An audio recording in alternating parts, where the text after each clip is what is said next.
Hiroyuki Sanada didn't realize just how big his next series would be until he arrived on set in Vancouver. The John Wick and Mortal Kombat actor had been attached to Shōgun, an adaptation of James Clavell's Din's Tome, for several years up to that point. But seeing the sets come together in September 2021 confirmed the massive undertaking he was about to heft on his shoulders. They already started to build a castle or a whole village or the exact size of the ship. He remembers of the first day on what would turn into a 10-month shoot. It's moving around and made on a huge scale and it looks real. I was so happy to act on that kind of set. It was easy to jump into the world. Cosmo Jarvis, Lady Macbeth, Persuasion, one of Sanada's co-stars, felt a similar moment earlier on. It became apparent from the various areas of pre-learning, whether it was falconry in some cases or learning how to ride the horses or learning about cannons, he says. All of those preparations were very officially coordinated. I guess that was an indicator that they had some resources. Because of that sheer scale, it's easy to think of FX's Shōgun, now premiering February 27th, in the same vein as HBO's Game of Thrones or another piece of prestige TV that looks insanely expensive. Only, instead of the Western European aesthetic of the fictional Westeros and the battle for the Iron Throne, we're in feudal Japan in the year 1600 on the precipice of a history-defining civil war.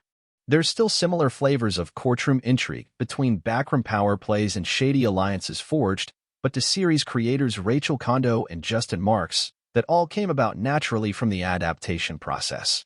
To speak to the Game of Thrones of it all, I don't think we were necessarily aiming for something like that. Marks, who showruns Shōgun, begins. We were really trying to tell a story at the scale worthy of the book, and there's a lot in it. Indeed, Clavell's novel, considered the first in his so-called Asian saga, is more than 1,100 pages long. There's a lot of intimacy to the scale of the book as well that we really wanted to uphold. It definitely felt like, if we're going to do it, let's do the kind of samurai story that Hollywood hasn't seen before. Thank goodness we didn't know going into it how profoundly challenging it would be, Kondo adds, but it's a rewarding challenge. The first moments of Shōgun waste no time dropping viewers into this new world, much like one of its central figures. A European vessel that ship Sanada spoke of bucks against rocky waves as the crew inside brace themselves against the fury of a raging storm.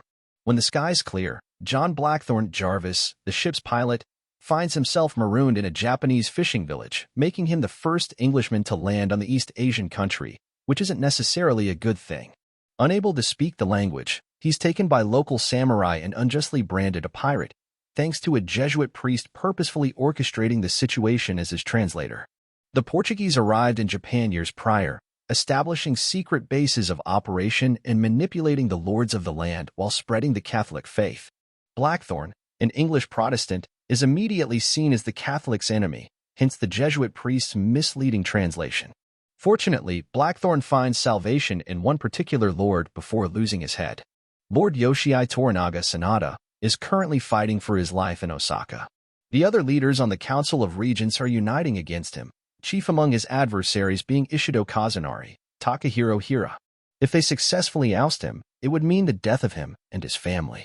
Toranaga, however, sees Blackthorne as a means of keeping the council divided in his favor.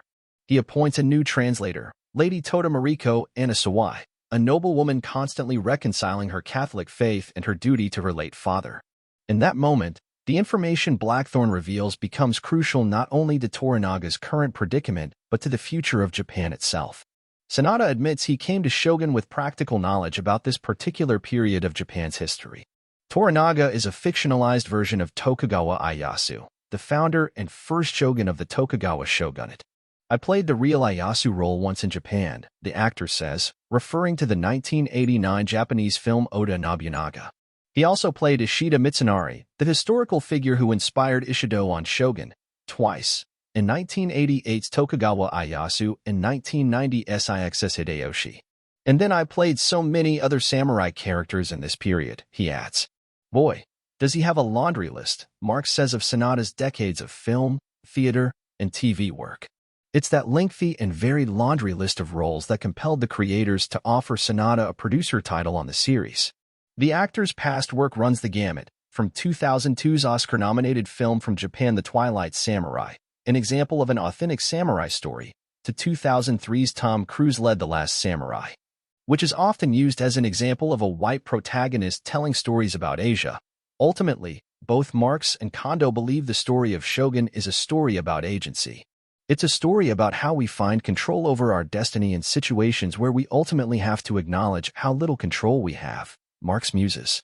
All three of those characters start the story in one way or another as prisoners. Toranaga is a political prisoner.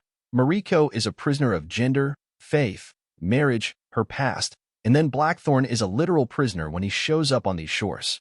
But all of them then have three very different ways of navigating their plight and finding failure in some cases or empowerment in other cases. After years of fine-tuning the script with a Canadian and Japanese crew, Marx and Kondo are now dreaming of simpler times. Whatever the next show that I do, Marx says, I really want it to be something where I can write two characters across the street and I don't have to think about what kind of storefronts exist, how they walk and in what order, who needs to be with them, what their hairstyle is going to be, just the endless detailed work that went into making this show.